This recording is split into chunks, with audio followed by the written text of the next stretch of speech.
In 2020, he founded his own sports marketing firm, White Whale Marketing. I'm proud to introduce the speaker of our Revolution of Athlete Branding keynote, Chris Nascimento. Perfect. Thank you, Caleb. Hopefully everyone can hear me well, because with the virtual things, I never know if I'm on mute or not. So hopefully everyone's doing well this morning, Saturday, 9 a.m. For a student. I'm sure that's a little tough. It's tough for me too sometimes, but it's good to speak to you guys today.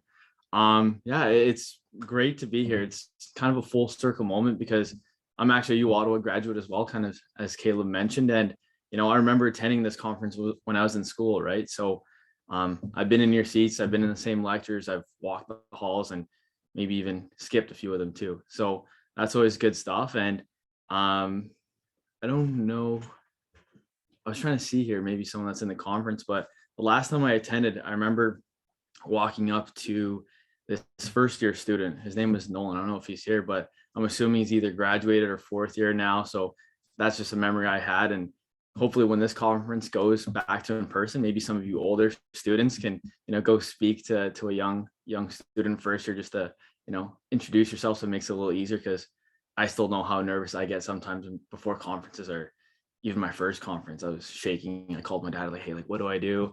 And he's like, just go to the first group of people. And unfortunately, the first group of people I saw when I walked in was a group of 10, right? But then that's what he told me to do. So I just went in, I'm like, hey, I'm Chris. And so we went from there. Also, I'll just mention, I have you guys on a big screen here. So if I'm looking up or not on the camera, I'm just trying to see you guys.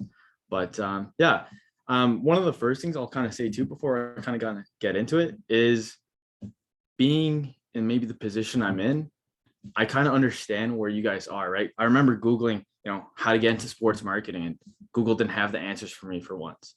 So perspective I want to come from is, thinking back to 18, 20-year-old Chris, right? So when I speak with Caleb or different students, I want to be able to provide insight or answers that, a younger version of myself would want to get, where, sometimes I've been on coffee chats or even networking events where people kind of just gloss over it. They make everything seem like rainbows and butterflies when, there's a little more to it.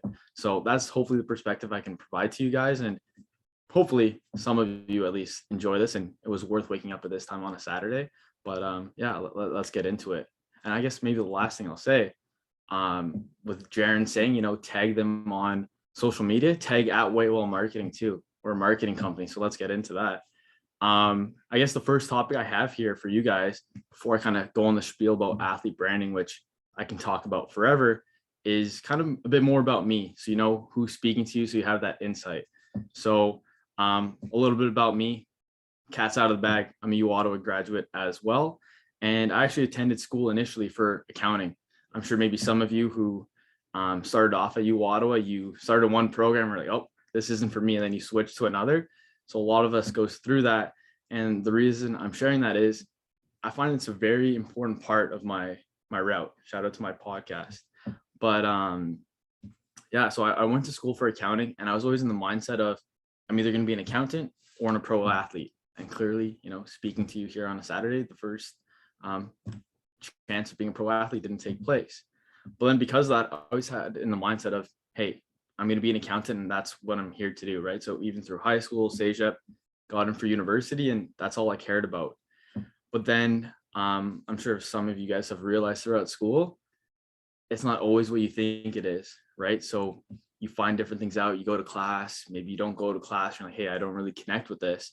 And you learn about it, right? And you figure it out. So even when I was in accounting, I still had an interest in, one day my dream was going to be founding a sports type of agency, right?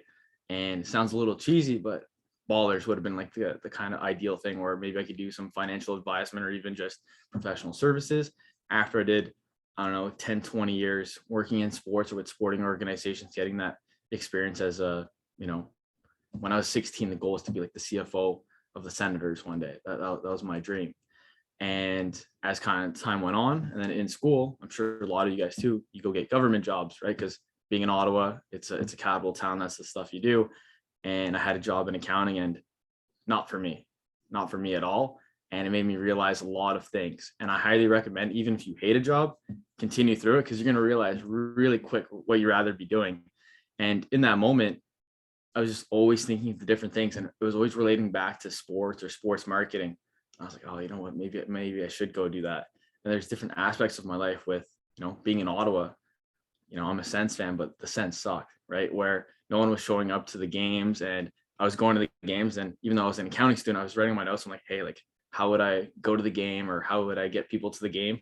Obviously, one of them was making the water warmer in the bathroom because it's freezing, and then just kind of different things like that. And then as time went on as well, everything was kind of lining up where even the movies I'd watch, right? Like a romantic comedy, like What Women Want. What would stand out to me was, Mel Gibson and his co-star, they're working on a Nike ad. I was like, wow, like that would be unreal. Like I didn't know you could do that. And then what really, really kicked it off was the NFL draft. I don't remember what year it was, but the top draft pick, he had like this docu-series behind the scenes, and they had like off the field representation. And it was essentially, he had his agent for his contract, and then he had like a marketing agent. I was like, whoa, time out. I didn't know that was possible, right? And then you're trying to see like, that's what I want to do. And that clicked. And funny enough, I think maybe a month or two later, I was doing my summer job in the government, and then my manager was like, hey, do you want a full-time job once you graduate? And that's the dream, right? You're gonna have good pay, whatever, once you graduate. And I was like, no, that's the first thing that came into my mind. I'm like, I want to quit. So I actually quit 2 days later, switched into marketing. And that's where this kind of story begins, where I'm sure there's a few of you here too, right? Whether you're third, fourth year, you're like, I haven't done enough networking. I haven't been on LinkedIn yet. I haven't connected enough, gone on enough coffee chats. I get that. And that's completely fine, because I was in the same position as well, right? Where, I don't know, what was I think I was in third year, and I never went to a networking event, to be honest. I didn't even have a LinkedIn, right? So some of you guys might be thinking, oh, wow, like that's kind of late. And it was, but at the same time, you can fix that very quick. So I think maybe in January of third year, I was like, okay, I'll start a LinkedIn. And at the same time too, I started this Instagram account called Nascimento Marketing. It's like my personal brand. I'm now not an accounting student. I'm a sports marketer, and you got to position yourself that way. And I was basically Emily in Paris before Emily in Paris. You've seen that on Netflix, but for sports marketing. And Nascimento Marketing was just my way of kind of sharing what my route was, hopefully trying to connect with people, but at the same time, kind of test things out, right? Because I had no marketing experience, but maybe I could, do my own social media things or try different things out on my own, and I get that experience as I went along. So as time went on, things kind of stood out. I was trying different things, and we'll kind of refer back to Nascimento Marketing, because essentially White Whale Marketing is just rebranded from Nascimento Marketing. So that's where it all began. So that's a little bit about me. And then now we can kind of get into the athlete marketing. We'll sprinkle White Whale in there, and we'll sprinkle a little bit about me, and then hopefully you guys learn something from that. But the first topic I really want to get into is how athlete branding has changed in our lifetime, right? I like to think we're all somewhat in the same age range, I'd say. And maybe some of you will be able to connect with this in the sense of, hockey being the biggest sport in Canada. NHL.com is what really sticks out to me. I was a hockey nut when I was a kid. I was a little fanboy where I still remember, waking up, going to my computer. NHL.com was my homepage, and it was the blue and yellow website still. I don't know if you guys remember that. And at the bottom, the banner had, obviously it had the site menu, but then it also had 3 or 4 at the time when I first remember, athlete websites. So that was my first maybe experience with proper athlete branding, right? Where they had their own personal brands, where it wasn't just them being featured in a sitcom or being in a commercial and so on and so forth.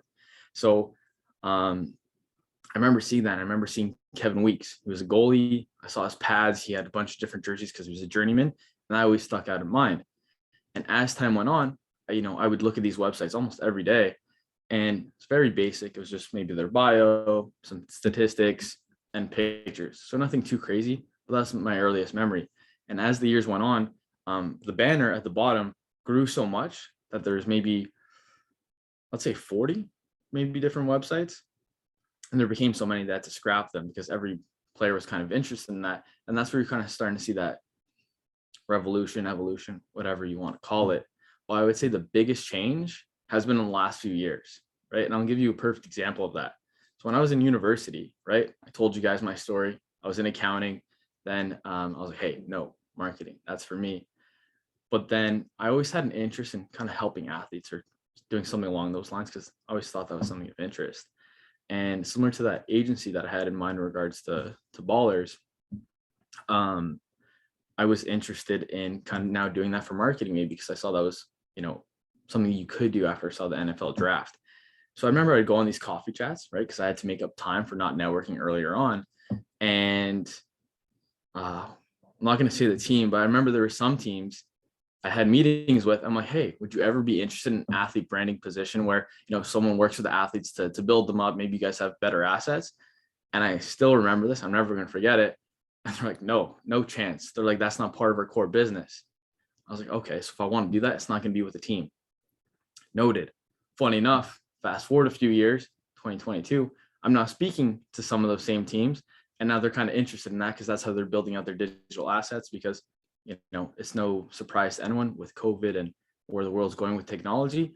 It's really all about social media and these digital ad spend where I think this year it's about 54% of global ad spend is all digital, right? So mainly social media and different aspects of that. So if a team really wants to get into the new age, they got to be selling more digital ads rather than just slapping a logo on the board or ice, right? You got to be a little more creative than that, I'd say. So that's kind of a big change that we've been seeing in our last few years. And then I'm sure as everyone knows, and it's no surprise to anyone, social media, right? These athletes aren't deciding to, hey, I'm going to start my own brand now just because, why not? There's, the different aspects of your life are shaping you, right? Where I'm assuming for the most part, everyone here has an Instagram, TikTok, Facebook, LinkedIn, whatever type of network or social media event or networking platform you have. And the same thing goes with the athletes, right? They kind of grew up with Facebook, Instagram, watching YouTubers, right? So because of that, that kind of shapes them. And then that's when they start getting the ideas and the different experiences they have. And once you start seeing maybe, content creators or even maybe, let's say your favorite player is Ronaldo and you see them making money on it, when you become a professional athlete, that then comes into mind, right? So then that's how it's starting to shape you. So that's where I saw the biggest turn where maybe from when I started university to now, there is a big gap in change. And that's primarily due to social media, I'd say, where, hey, like now we got to get into it a bit further. So now that we kind of thought about that, what I want to talk about is, today and how we got here and what kind of things we're looking at. So obviously, I'm sure many of you have heard it, imitation is the highest form of flattery, right? And social media makes that easy where you see NBA stars and soccer players internationally. I'd say they're the top tier. And part of that being is their sports are very personal in the sense that there's no mask covering them. There's no helmet. There's no big armor. It's really just, their hairstyle. That's very personal. The way you shape your hair, the way you color it, the way you put designs on the side, whatever you like doing. The same way you walk, right? Where skating isn't the same. What is it?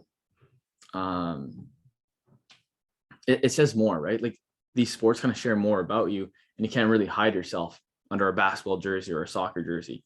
Whereas hockey and football, sports that I personally find aren't at the level they should be for athlete branding. That's probably why their sports a little lower as well, because connecting with a face is much easier than connecting with a logo, right? And that's something that I say to athletes, right? Where every athlete comes and they're like, hey, like I want a logo. I want to be, I don't know, I want to be CR7. The thing is, there's one CR7 and he's beyond a personal brand. He's a global enterprise, right? He's not just Cristiano Ronaldo, the athlete brand. He's a major company, right?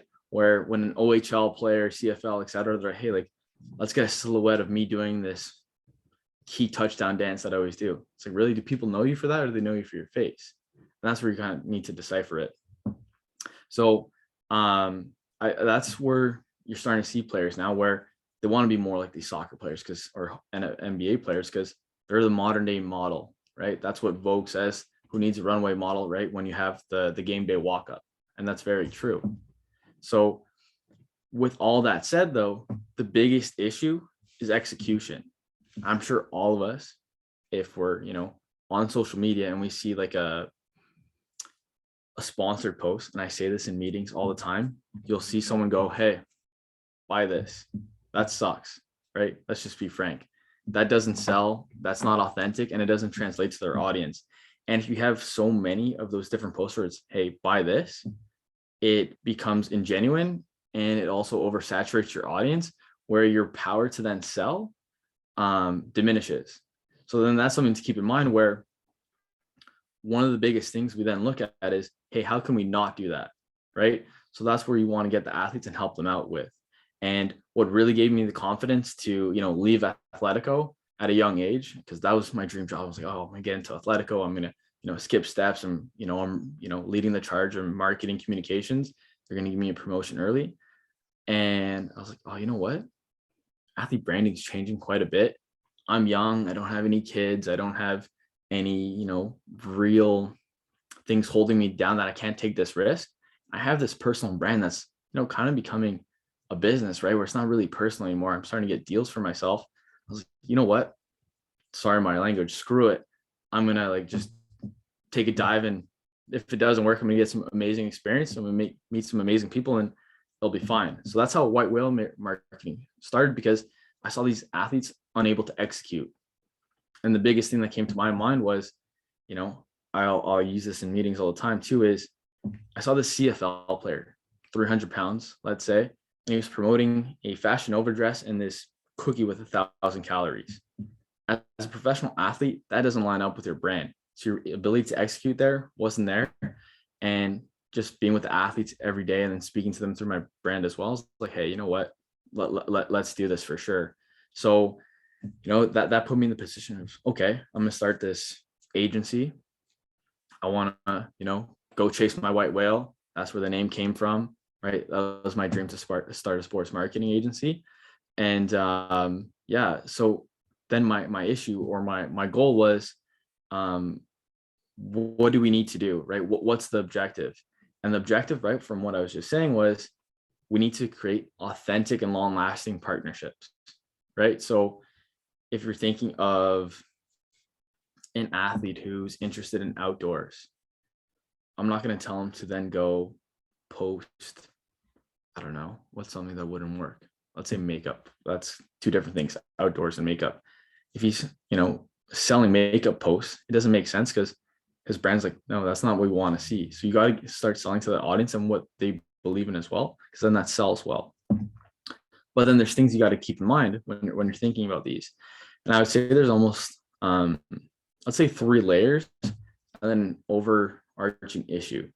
So at the base, when dealing with these athlete brands and kind of trying to make them authentic and, long lasting with their partnerships, you still got to remember you're dealing with people, right? So when I had my personal brand, it's very easy to be like, hey, Chris, today you're going to stream, or hey, you're going to have this podcast, this esports event, or XYZ. That's easy to do because I just tell myself, and I do it because that's how we work, I guess. But then in regards to an athlete, I can be, hey, you need to do these posts so we can show the different opportunities you have for brands, and then we can understand that value. But the thing is, I can't force them, right? That's the biggest thing. And that's maybe something that I look for in athletes as well, is, do they have an interest in marketing themselves? Because if there isn't, then what are we doing here, right? Because then, the brand knows you're just doing it for the money, and then it doesn't really translate. And then you're just trying to find that balance, because your goal is to help them build a brand and support them. But then you also need them to share a bit more about themselves. So that's something you got to deal with, where, hey, you're dealing with people and you're working on those relationships. And then the next thing is really just, and I think I touched on this a bit earlier, is making sure you don't oversaturate your audience, right? So let's use Instagram as an example. There's 52 weeks in a year. Most people don't post every week or every day, but some do. But the thing, you got to make sure that every post you do in that year isn't just a sponsored ad, right? And unfortunately, we have to use some examples so you guys can see what it is. And I'm a big person that believes in examples. Is Connor McDavid, as good of a hockey player he is, his brand sucks. That's just being frank. He's a walking billboard, and he's been dropped because of it, right? So brands don't want to be like, hey, like Adidas, what, BetMGM, BioSteel. They don't want to just be part of this portfolio of, hey, buy this. He doesn't really care about your product. And that's just honest. If he cared, he would do more things about it. He would go out of his way or really be ingrained in his lifestyle. But if he's just, posting whatever Adidas or what Adidas did send him or what other companies are sending him, they're like, oh, okay, like whatever. He's just doing the bare minimum. And that's the thing you got to keep in mind as well, where you need to satisfy the partner, right? If you're just doing the bare minimum, they're like, you know what? Well, we can go to somebody else who loves our product, or it's very much in their lifestyle where this is easy, right? So that's something to keep in mind as well, because you gotta go above and beyond. And then the next thing too that I really got to look into when working with these athlete brands is education, which sounds weird to say, but and that goes for all parties involved. First off, it's with the athlete. To be frank, I'm sure if I ask you guys or even myself when I was doing my own personal brand at the beginning, if someone goes, hey, how much is your Instagram worth? Do you have an answer? What would you do? Maybe you'd go, let's Google that, because that's our answer for everything. And if you Google that, and as I did when I was younger, I think for my podcast sponsorship, they told me I should have charged $5 for my sponsorship. And I think, I'm not going to say the number, but I end up getting a few thousand instead. So that's where understanding your value and educating yourself, and then who you're working with as well, of how much you're worth, right? Because then if you just Google everything, you might leave some money on the table. And that's, if that's your business, that's important to know. But then the thing with athletes as well, let's be honest, their craft, their profession is being a professional athlete, right? That's what they're focused on. That's what they're training towards. So do they really know how much their Instagram's worth? No, or their social media, or even their image.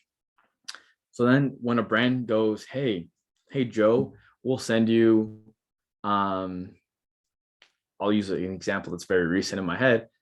Let's use like a product. And they said, hey, we'll send your client X amount of product per month. We're not going to do a partnership, but he'll get, in-kind sponsorships. Basically, he'll get all this product that he uses as part of his lifestyle. But then we want him to post, I don't remember the exact things, but it was like 12 stories and maybe like a couple in-feed posts. I was like, okay, interesting. I'm like, do you know the balance in that? And I'm like, oh yeah, but that's fair. They're just going to do social media posts. We're going to give them free product. That's even, right? And if you don't know, you're like, yeah, sure. Like an athlete would be like, yeah, sure. I'm getting free product. I use that product. Instagram doesn't cost me anything, but it does, because then you can oversaturate your brand, as I just said. So in reality, this company I spoke to last week, they're maybe going to give the athlete about $600 in product. Realistically, half of that or more is going to go to waste because he's not going to use that amount. But then what they're asking for was, what was the number? I think it was over $10,000 in worth on social media assets, right? So then that's when you got to start educating both the partner and the athlete. Like, hey, it sounds great to get these free products. And hey, I know the brands are used to just sending athletes free stuff and they're saying yes. But then that's where you kind of, the education aspect comes in, right? Where, brands have been able to do low risk, high reward moves, and athletes are like, yeah, sure. Or even agents. And I have conversations with, NHL agents. I go, hey, like, what are you guys doing for marketing? Or hey, like, where'd you value this? And they don't have clear answers, and as they shouldn't, because that's not their bread and butter. So I find education is a big aspect of that too, when you're kind of creating this authentic brand, because then if you then give an asset away for free, let's say, or for free product, how are you then going to go to, let's say, Adidas, and they're like, hey, we want a deal for X amount per year. I want free shoes, free equipment. But I just gave this other brand nothing, right? So that's some things you got to look at as well. And then the overarching thing is, we're all human, right? Who wouldn't take an extra $10,000 right now, right? Like if someone were here to be, hey, you want $100? Do you want 500,000? You're like, yeah, that'd be great. But then that's where you kind of have to have that balance and understand that there's a goal you're working towards, right? And the biggest thing isn't always chasing the bag, right? Because you can tell. It's very clear when an athlete's just like, oh, they send me money, I'm going to make a post. Okay, cool. We move on. Brands don't like that as well, right? Where they want to build like these partnerships where you grow together. So Those are kind of these three things that I look at with this overarching theme when I'm trying to build like these authentic brands for us to create and have long-lasting partnerships with. And I guess with that too, we can kind of get into the next thing, which is, where do I see athlete branding going? That's where it kind of is now, where it's kind of social media, especially with Neil in college. People are really trying to maximize their earning potential through their social media because that's easy, right? But where I see it going is in the route of ownership, right? Where I'll get into it further, but you see content creators, and I think that's where we're following. So, sorry, I'm a big believer in experiences, where you're very much a product of the things you take in your life, right? And for myself, right, I talked about this at the beginning. Before I even knew I was going to become someone who works in marketing, I was kind of seeing the world through that. It sounds cheesy, I'm aware, but everything you do impacts you, right? If you have a good day, you have a bad day, you travel, whatever, it has an impact on you, as it should. And then the same thing goes for athletes, right? Just being they're people too. And you know, as I was saying earlier, this next generation of athletes, they grew up with social media. They, you know, they watched YouTubers, they see how YouTubers were able to maximize their potential, where they kind of grew this audience and then, you know, started developing businesses out of it. So, excuse me. That's where I see athlete branding going, where if done correctly, it turns into a business, similar to how YouTubers are doing it, right? Because essentially what they do is, at base level, someone goes on a platform, TikTok, YouTube, and they just start creating. Well, there's a niche audience that's looking into you, right? Where maybe, I don't remember his name, but he's like a tech review guy, and he just was doing tech reviews. And as time goes on, his audience is people that are, you know, tech savvy, maybe 25 to or 20 to 35, and that's that base you're building in. So when you think about that, once you build like this niche audience, why can't you sell them other products, right? Why can't you build a business that then, you know, targets their interests? So same thing can be said about athletes. If you're an athlete playing out of Vancouver, and I don't know, you have a gritty style on the ice, and then you enjoy going to the outdoors, and that's why people are following you, then it would only make sense that obviously you use audience analytics and you break down what their interests are, and then you bring that together and try to sell to them. So that's where I see it going. And the biggest example that I really like to use, not just because I'm a Patriots fan, is Tom Brady. I think he's an unreal example of how much potential athletes do have to capitalize on their brand, right? Where I kind of have Tom Brady in mind with 4 different steps. So the first one essentially is, for those that know, he kind of shared, hey, I'm this health nut. My cheat day is avocado ice cream. Like, oh, that's kind of weird, but okay, fine. That's your interest. That's what you do. Cool. So that's just an athlete saying, hey, this is what I'm interested in. This is where I want my name to be connected with, whether it's health nut, outdoors, fashion, whatever, fine. But at least the audience knows, or what people know, that's what you are. And as time went on, right, he's able to then capitalize on that identifier, which is, you know, health nut, by, you know, launching the TB12 book, right? It's like a lifestyle cookbook, etc., where he's then, you know, capitalizing off of this audience he made, right? Where maybe people started following him because, oh, he's a health nut, I'm a health nut. You don't eat strawberries, I don't eat strawberries. Weird example, but that's him. And that's kind of similar to, let's using an outdoors example of, you know, someone who's an outdoorsman. They're like, hey, here's a discount code for a grill. That's where you then kind of connect that to.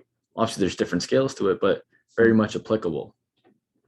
Then the next level is when I kind of view it as, it's taking it to like a business standpoint, where first he started with his interests, then he was able to capitalize off of it by, you know, doing a one-off transaction with the book, or let's say for another athlete would be a discount code. The next one would then be, you know, creating your business out of it, where now he has TB12 training centers.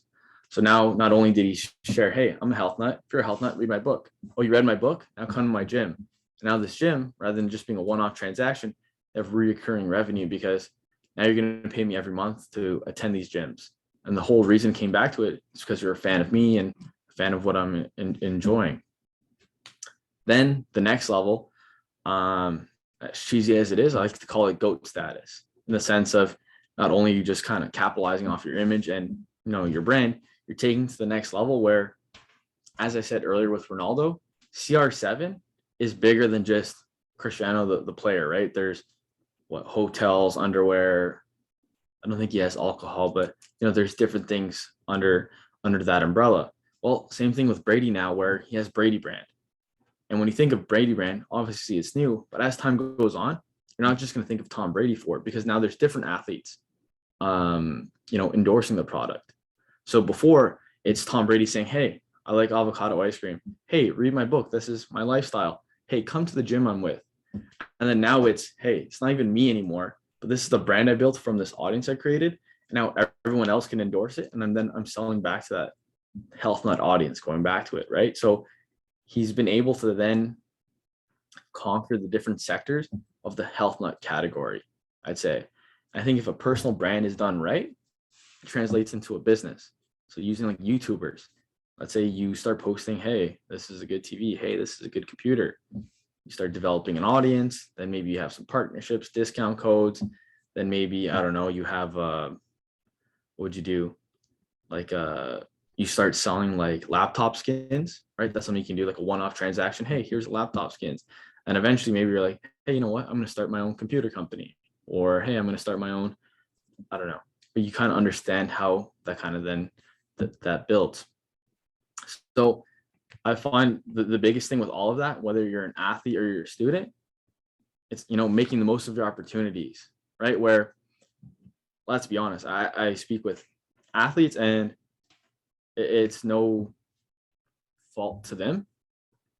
Their job is to be a professional athlete.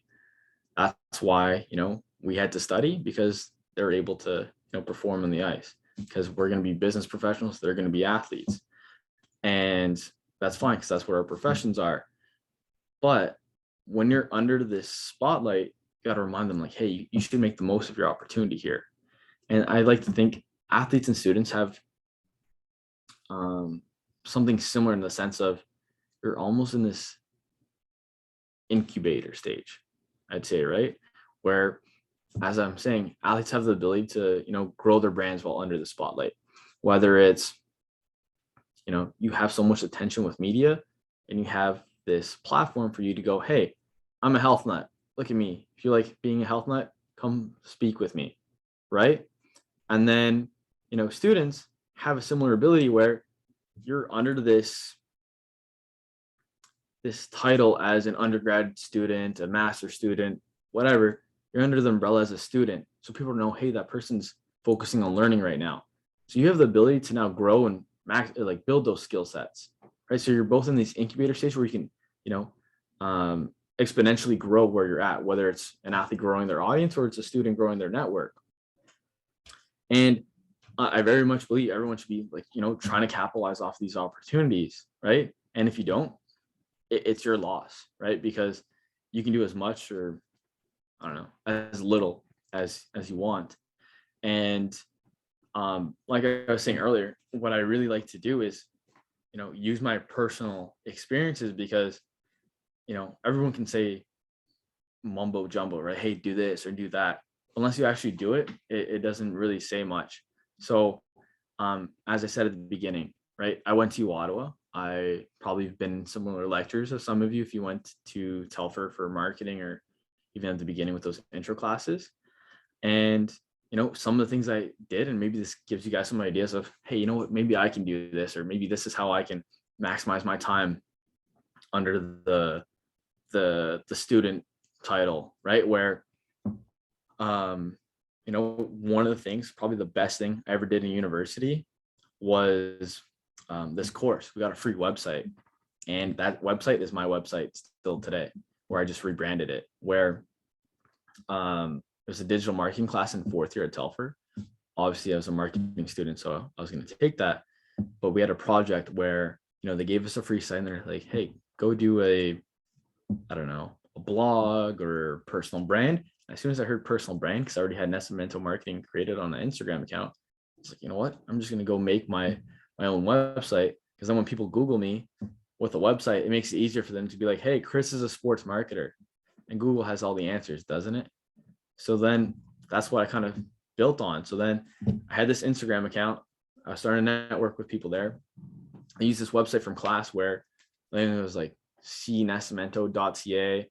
Well, then it was like titled Nascimento Marketing, had my profile. It shows the different things I was working on from, I don't even know what I was doing then. I had a blog, I had posts. I think I was helping out with the startup. So I had like the different logos so people could almost see like my portfolio. And yeah, that's something I leveraged, right? It's something I had a class project on. I was like, hey, like I'm gonna capitalize off this because I know that's what I want to do. And then maybe you're thinking, well, I'm not in marketing. I'm not gonna get a website. Okay, fine. When I was, in high school, I wanted to try things like we had to do a project in grade 9 on, hey, you're gonna start a business. Like, what would you do? Oh, I did like a jersey customizing company. Obviously, it wasn't real, but I did some research where it got in my head. But then another thing was, and maybe this is a little more applicable, where I think it was my last semester of university. I'm sure most of you too, you have like these cases or these big projects that you have to do in groups. And for me, it was marketing strategy. We had the option for our final project to either be a case study where you come in for 3 hours, boom, boom, boom. You do the 3-hour case, go on, get your grades. How's it going? Leave. Or you had the option to do a marketing strategy for a not-for-profit. Obviously, no one else in my class did that. So like, I'm not doing that. That sounds like a semester load of work where I just want to get my grades and leave. But the way I like to think, I'm not a big grades guy, for better, for worse. I wanted to get my degree, get out and get experience. So what I did was I convinced my group, I'm like, hey, we need to do this not-for-profit project, because then it's like a real experience of developing marketing strategy. And I don't know what all of you guys are in, but whether you're in accounting, maybe you go to like a team and be like, hey, like, let me do a special project of how, oh, there's Nolan. Nolan, how's it going? Yeah, where maybe you work on this special project where it's, hey, Ottawa 67s. I think if you increase your digital assets this much, you guys will be able to invest in this. And you know what I mean? Like, take what you're doing and try to, say, hey, I'm a student. Let me do the student project on you. Right. And then most of the time they're like, oh, it's free. Yeah, come in. That's where you're going to learn about sports. If you offer things for free, they'll say yes. So that's the type of things I was doing, right? Where, if I never did that marketing strategy, it was actually with Badminton Canada. So I know they're sponsoring it. And, Joe's a great guy. I would never have had that experience. And that's something that was starting to change, how I viewed things, right? I was using these experiences. And yeah, I think that's just like a huge thing that everyone can just try to do, right? Where, look, I understand what it is to be a student where, I had no marketing experience. I had no marketing network. I had no LinkedIn. But then I had to almost, figure it out because, I'm not going to just go to a job and then they're like, hey, like, come in, right? So you have to maximize that. And yeah, I think that's the biggest thing. And yeah, it sounds cheesy, but you can do whatever you want, right? If you're willing to do it, you can do it. And then I just have, maybe before I end here, because I know questions are coming up soon. I have a few things, just thinking back to 18, 20-year-old Chris. I know he's probably frantically writing right now. That's what I was doing when I was at the conference. I remember they gave us this free notebook. I was just writing down all the notes quickly. Just got a couple things of advice. Take it if you want it. I know when I was 18 or 20, I would have wanted to hear this. Is as easy as it sounds, just do it, right? Nike says that because it's great. And I'm not saying don't think. I'm saying if you think of something, try it, because it'll go a long way. And who knows, if you fail, fine. If it works, even better. Another thing too that I think would be good to know, even now at my age, I got to remind myself, is there's guaranteed ups and downs, especially if you're working in sports. It's not easy. So, ride it out.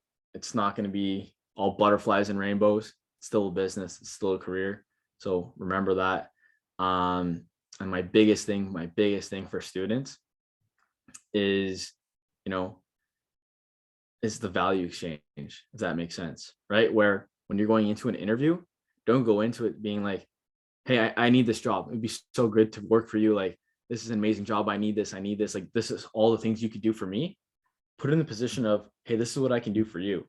And it's not coming off as cocky or overly confident. Well, that's what they want. They want someone who's going to be adding value to their team. But at the same time, just be self-aware of where you're at, right? Where, using a sports analogy, there are times to jump up in the play. There are also times to stay back and, hey, this is when I should maybe play it a bit safe.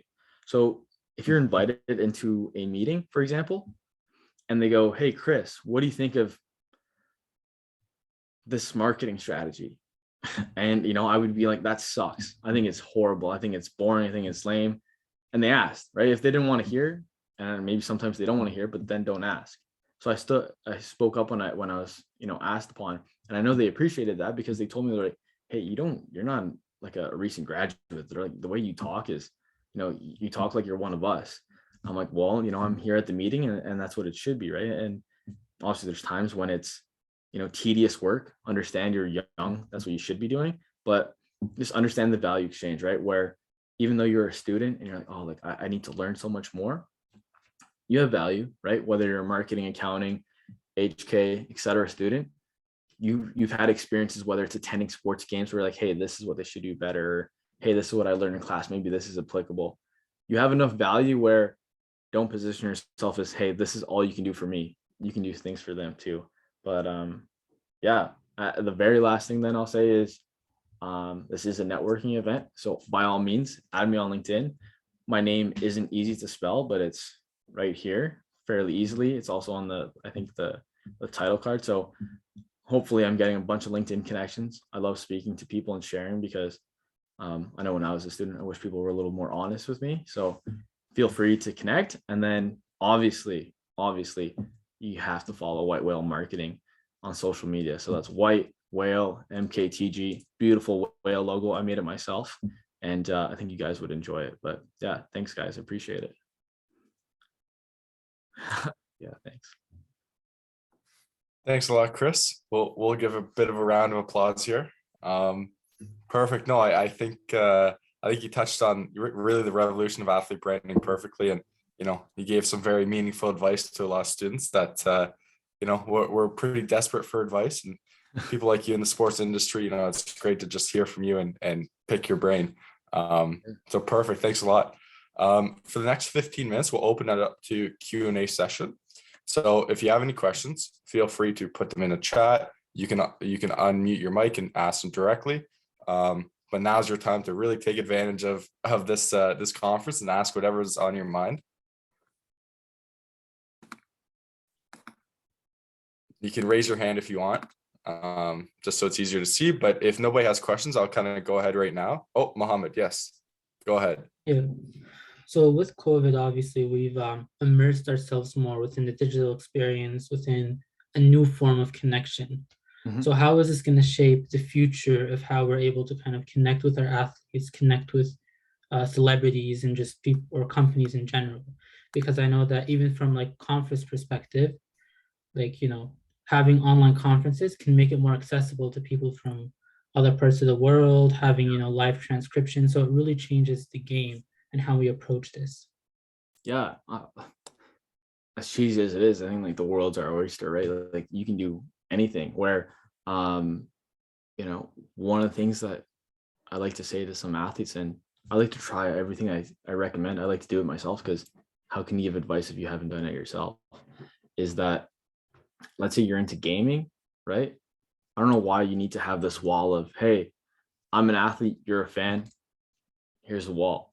I think you can break down that wall a bit more. So if you're into gaming, why not take the time and, game with fans? Like, hey, like on Twitter or whatever platform they're on, whether it's Instagram, TikTok, hey, leave a comment, leave your gamer tag, then you invite them to play a game, right? Like there's things like that, I think, that are very easily, done, where you'd be surprised. Like, a lot of athletes wouldn't be willing. When I was a student, also I had the podcast, but then I think the pandemic, like, there's another big wave, and that I wasn't a student anymore. But anyways, I would stream with athletes sometimes, right? Where, that was the way we were able to break down that barrier, where at the beginning they were very buttoned up and they're like, hey, yeah, almost answering like an interview.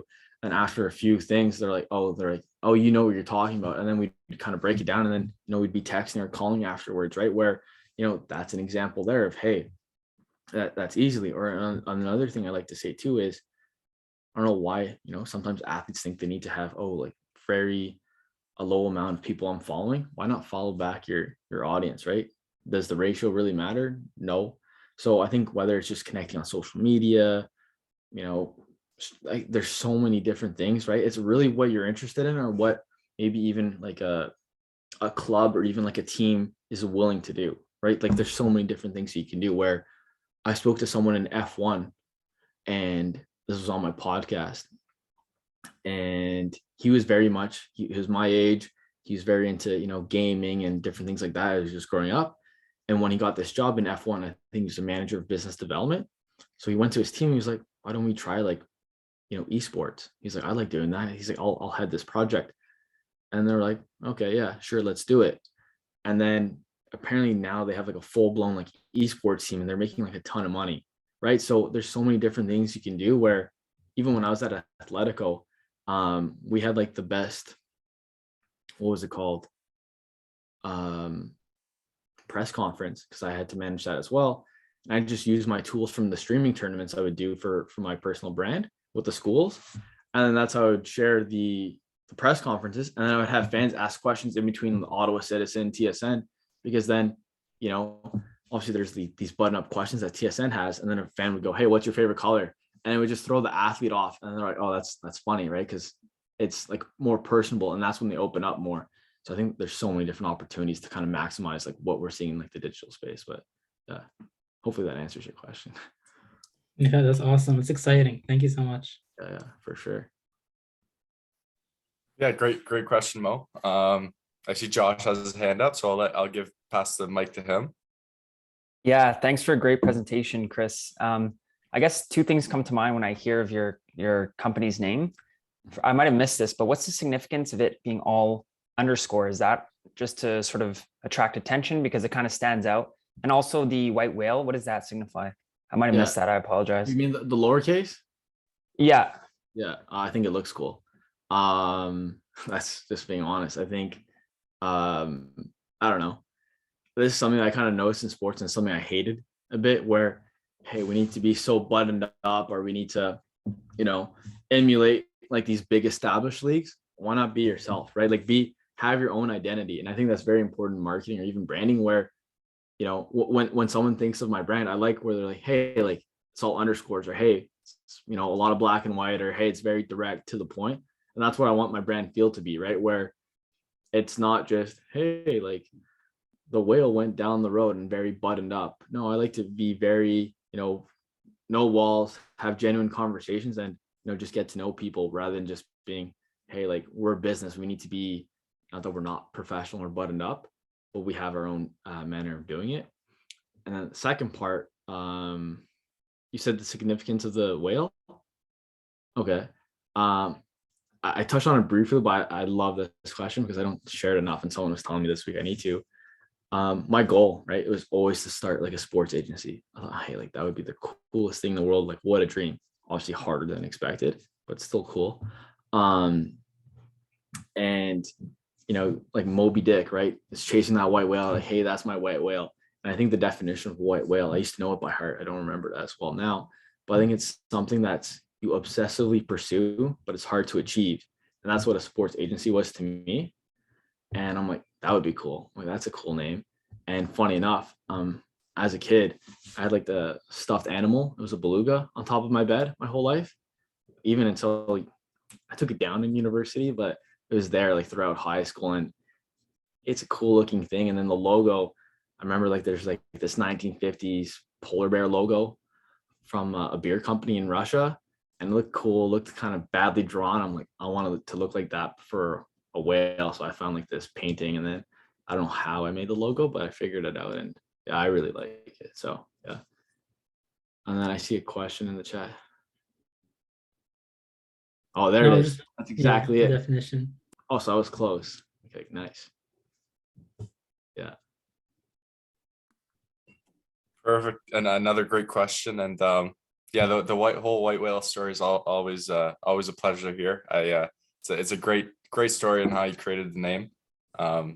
Definitely need to share that more often. I think we all enjoyed that. But and then I think Trevor has another question, so I'll pass it on to him. Let's do it. Yeah, can you guys hear me? Yep. Yep. Okay, yeah, I just wanted to hear your opinion on like how important is like the ratio of advertising versus like the quality of the product that you're getting in business. I know it's not like completely related to like sports management, but So I just kind of wanted to hear your opinion on that. can you repeat that? It kind of broke up a bit on my end. You said the ratio of advertising and quality content. Was that what it was? Like the quality of the product, like how important is advertising compared to the actual product Oh, okay. Yeah. So I think if you're growing a business? for growing a business, well, I think quality of your service is always like the biggest thing at the end of the day, right? Like you can make an ad, you can do Facebook ads, even though they're not as good now with the new privacy thing. And it can sell to a certain extent, but what would always withstand is just a quality product or even just good relationships, right? Where, anyone can go start a business, anyone can go make a Facebook ad, anyone can promote it, you can get, eyes on it. But what then allows it to stick around is just the quality of it, right? Where I think this was in university, I had a professor say this and it just stuck out to me. And I think everything in my last semester of university, because it was very sports marketing related, it all came to mind. And that's why it sticks to me so much is whether it's a job, right? Let's say you're going to go into ticket sales, you're going to go into marketing, business development, etc. You need to believe in what you're selling, because if you don't, or what you're marketing, it's just going to translate into that. So a lot of that is just, hey, this is a quality product, or this is a product I believe in. And that's what then allows you to, have good advertising, and then it goes from there. But hopefully that answers your question. Gotcha. Yeah, makes sense. And then another great question. And I think Patrick also has his hand raised, so I'll pass it to him. Hey Chris, thanks for that presentation. So you joked about Google having answers, and so for you and yourself with the company, do you have like a strict process that you follow when it comes to developing your campaigns? Ensure that you're adding value, kind of not just to the athlete or to the brand itself, but also beyond to the broader community, perhaps, or the supporters or something like that. I don't know. Yeah. What was the first part about Google? I didn't hear that. Well, you search Google and you want answers, right? You say, how do I get into this? How do I do that? And what's the best process? So for like, I guess the first part of the question is just simply like, do you have a strict process that you adopt when you're approaching a brand or an athlete? Okay. Yeah. So I definitely do have a process for that. Google did not help for it, I'll be honest. Yeah. A lot of like my findings or even things that I learned or what maybe allowed me to do at a younger age is really just from my conversations I'm having, right? Whether it's like I like to refer, that's why the podcast is on my wall. Like it really like helped me maybe accelerate like what I've been able to do, just because going for coffee chats is great, but then I kind of got to the point of, hey, like Ottawa is nice, but the whole world of business or sports isn't in Ottawa, right? So it allowed me to then speak to so many people beyond, and had like that value exchange, right? Hey, you're going to speak to me an hour, but then you can then promote it and 80 other people can see this conversation where you don't need to repeat yourself, right? So those conversations, I was able to just kind of break down all the different things that these, highly successful people did.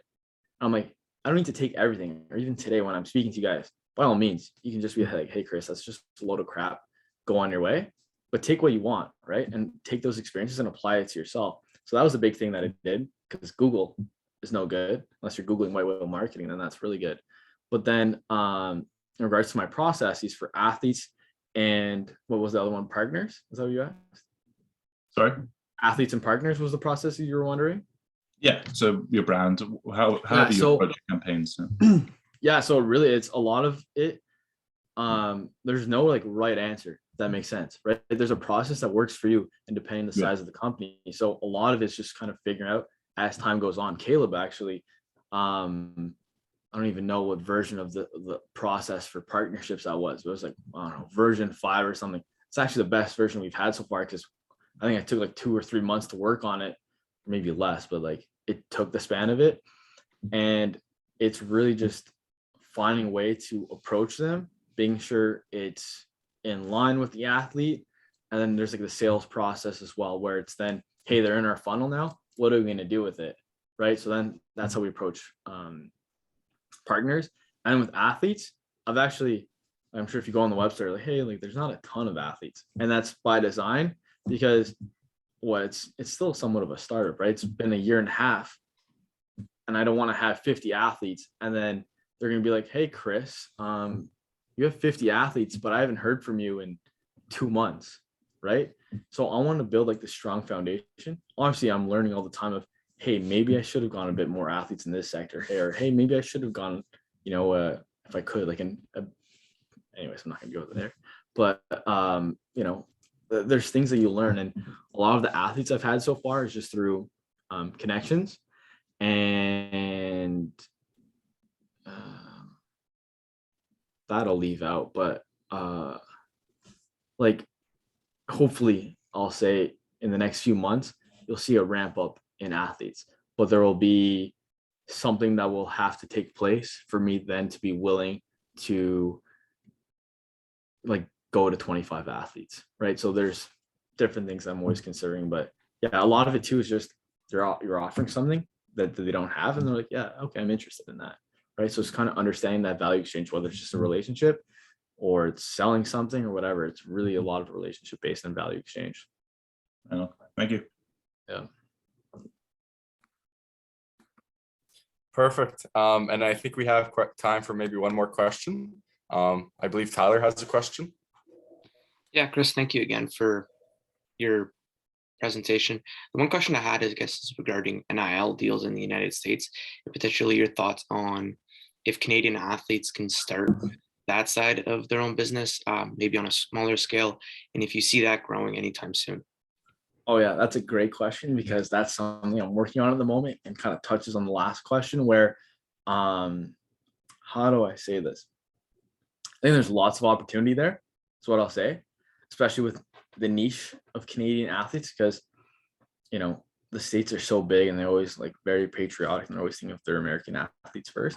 But the biggest thing that you got to consider, and something we've been looking into recently because of it, is visa, right?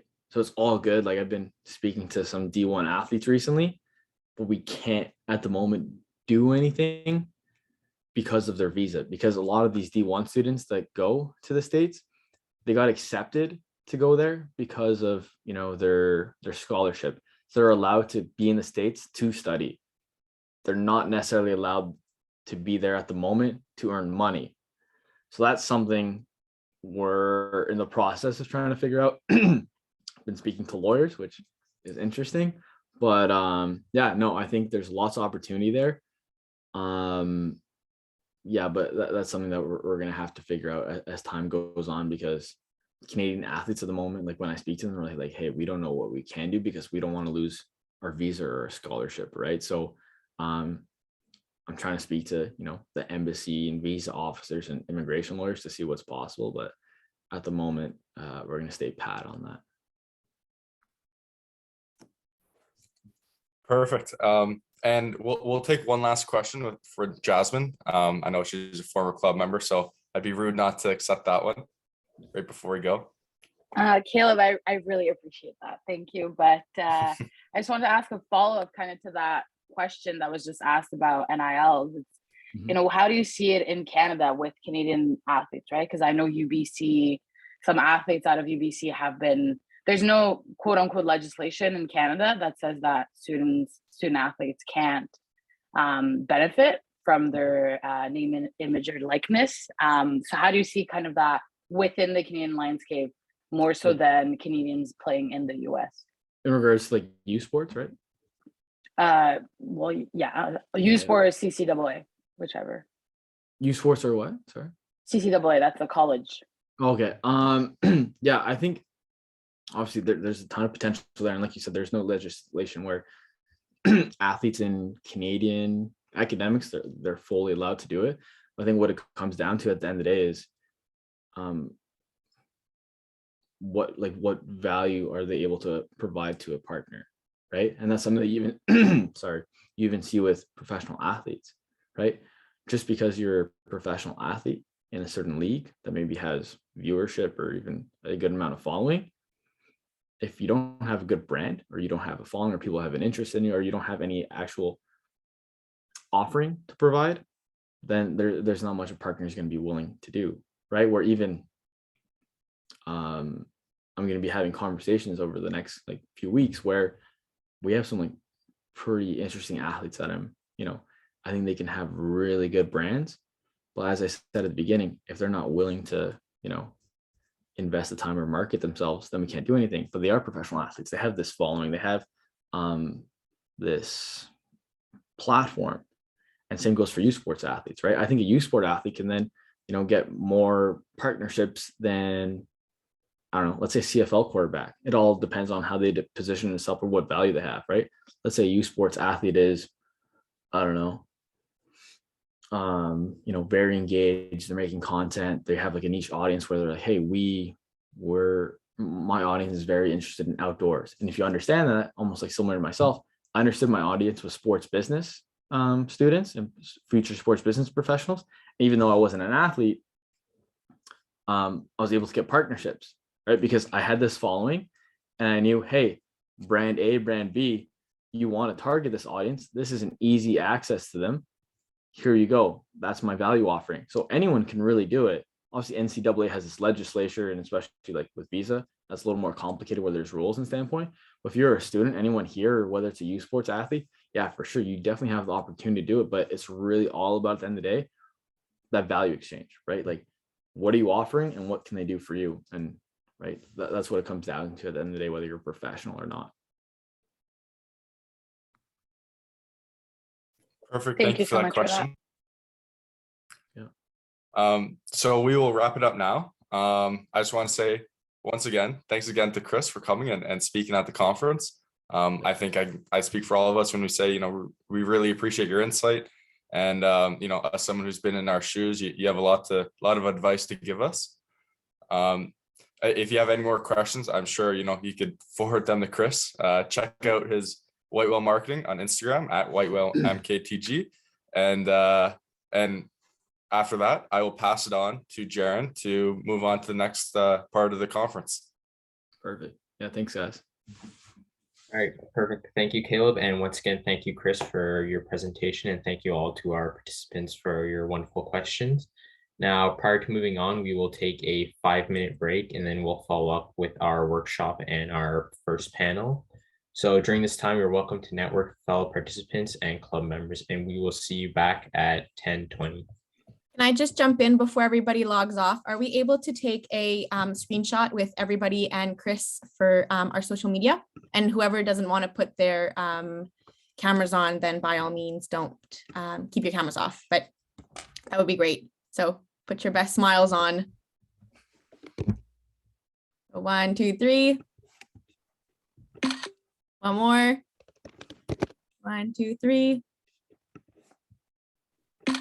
Perfect. Thank you so much. Thanks, guys. Okay, so we will see everyone again at 10:20, and we'll follow up with our first workshop and then our panel.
Hi, Cynthia.